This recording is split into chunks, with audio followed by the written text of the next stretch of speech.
Hi,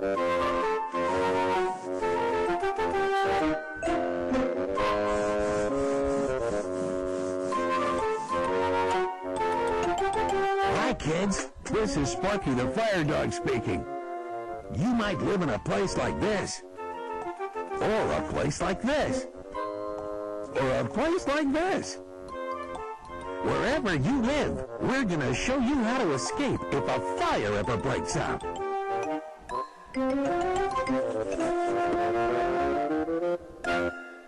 Hi, my name is Mary Kay, and my job is to help kids like you learn about fire safety. The first thing you should know is that fires can break out in anyone's home. A lot of times, fires start at night when everyone is asleep.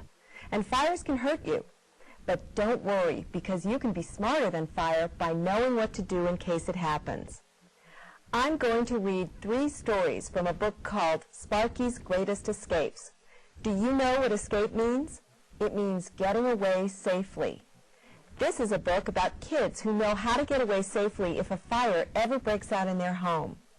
And the reason they know is because they drew up a fire escape plan with their families and practiced it. A fire escape plan shows every member of the family what to do to get away from a fire quickly and safely. This is a story about Andres, who lives in a house. Hi, I'm Andres. If a fire ever breaks out at Andres' house, the whole family knows what to do. That's because we sat down together and drew a fire escape plan. They started with a big piece of paper and some colorful markers. First, they drew a picture of their house that showed all the rooms. They drew every door and every window. Some houses have only 1 floor, but Andres' house has 2, an upstairs and a downstairs, so they drew where the steps are. Then they picked a place outside where everyone will meet if there's a real fire. Having a meeting place lets you know right away if someone hasn't gotten out of the house. That way, you can tell the firefighters that they're still inside. Andres' family picked the mailbox. It's far enough away from the house to be safe if it really were on fire. Then it was time to decide 2 ways for each person to escape from the house. Not just 1 way, but 2. You need to think of 2 ways out, because if one way is blocked by smoke or fire, you need to take the other one out. The first way out for Andres is to walk out his bedroom door, down the hall, down the stairs, and out the front door to the mailbox. But what should he do if the stairs were filled with smoke or fire? I'd take the second way, out my bedroom window. But it's a long way down. So his parents bought a special ladder to keep in his room, just in case. Going out a window is dangerous, so his dad showed Andres and his sister how to use it to get safely to the ground. In a real fire, their dad would help them with the ladder. I'm not supposed to touch it unless it's an emergency. Since Andres' brother is still a baby, he can't escape by himself. They decided that Andres' mom would be in charge of getting the baby out. They also made sure that none of the windows was stuck. In a real fire, you would have to get them open fast. After Andres and his family finished drawing their escape plan, it was time to practice it to make sure it worked. They made believe that it was the middle of the night and everyone was sound asleep in their beds. Andres' mom pushed the smoke alarm button so the fire drill could begin. Pushing the smoke alarm button during your practice escape is good, because everyone can then hear how a smoke alarm really sounds. Plus, you can see if the batteries still work. When Andres' family heard the smoke alarm, they practiced their first way out. Andres rolled out of bed and crawled to the door. Using the back of his hand, he reached up and felt the cracks around the door and the doorknob to see if he could feel any heat. The door felt completely cool, so he opened it carefully and looked for signs of smoke. The coast was clear, so he went out his bedroom door, down the hall, down the stairs,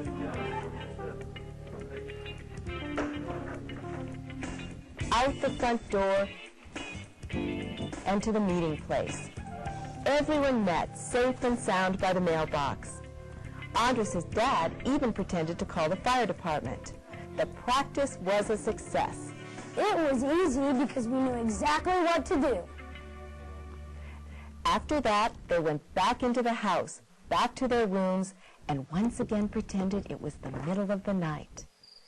This time, Andres' dad pushed the smoke alarm button to start the escape practice again. Everyone made believe that their first way out was blocked by thick, dark smoke. If you see smoke, you need to take your second way out. To escape from a smoky area, crawl low on your hands and knees. Why? Because smoke can hurt you if you breathe it. Smoke rises to the ceiling, leaving cleaner, safer air near the floor. So we crawled low into the smoke to get outside. Andres rolled out of his bed and crawled to the window. His dad and sister crawled into his room, and together they lowered the ladder.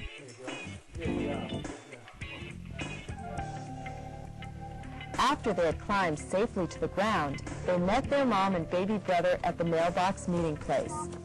Now if a fire ever breaks out at Andres' house, the whole family knows what to do to get out safely. And just so they don't forget, we're going to update and practice our escape plan 2 times a year. The second story is about a girl named Sarah. Hi, I'm Sarah. Sarah lives with her mom and great-grandmother in an apartment. It looks like this.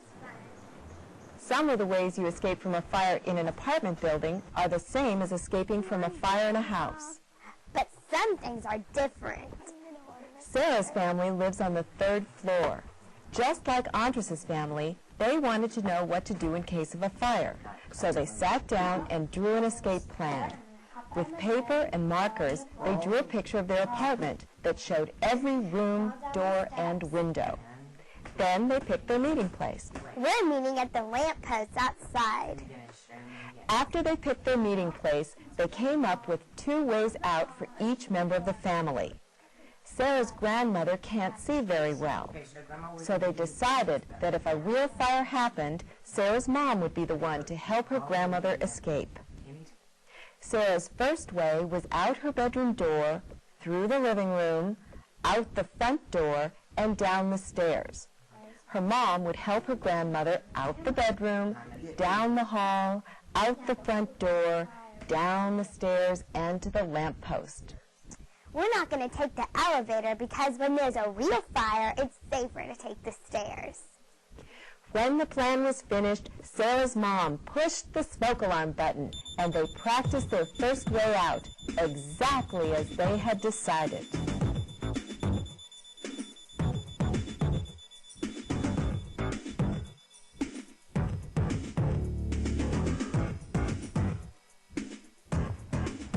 As soon as we got to the lamppost, we knew right away that our escape plan worked.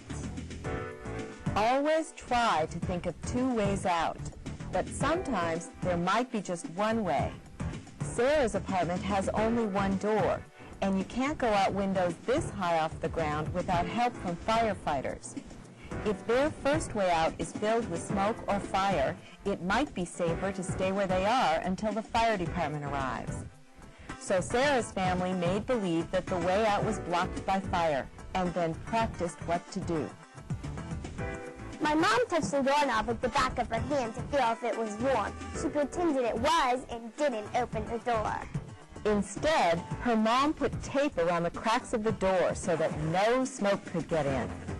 If smoke got in, it would be hard to breathe. They decided it would be Sarah's job to call the fire department by dialing 911.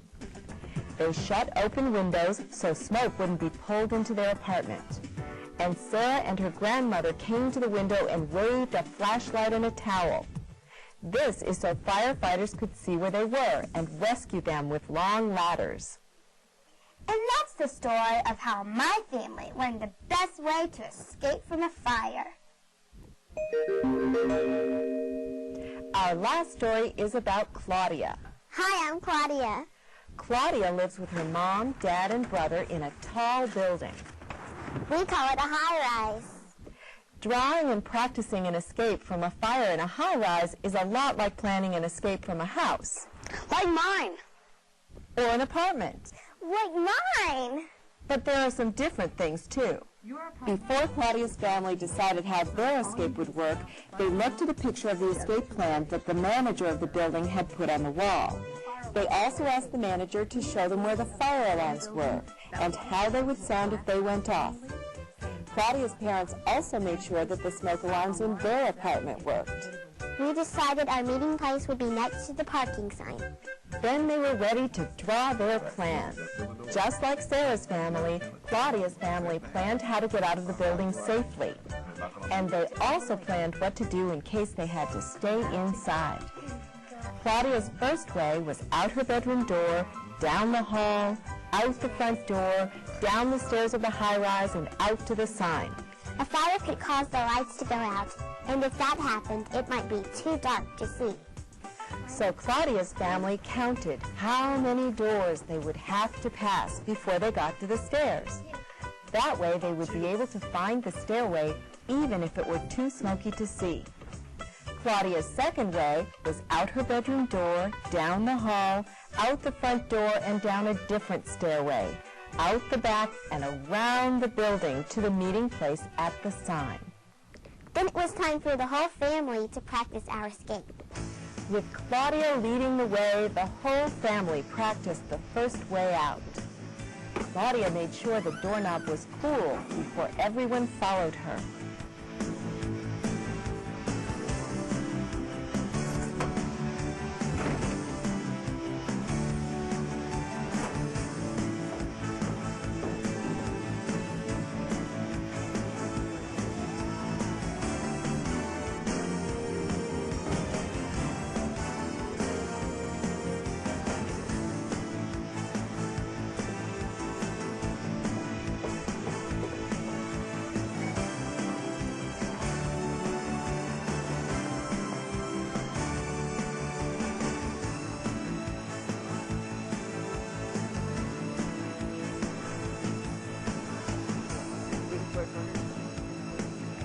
Then they made believe their way out was blocked by fire, and the door was too warm to open.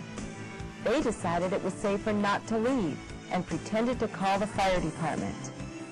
Then they taped the door cracks, covered the vents, closed all the doors and windows, and pretended to signal the firefighters. Now Claudia's whole family knows what to do if they ever have a fire. And everyone lived happily ever after. So those are some of Sparky's greatest escapes. When you and your family draw your own great escape, don't forget, test all of your smoke alarms. Decide 2 ways out from each room in your home, especially where you sleep. Pick a meeting place outside. Make sure all doors and windows open easily. Practice your escape at least twice a year. Never go back into a burning building. Once you get outside, stay outside. Remember, you can be smarter than fire. Plan your escape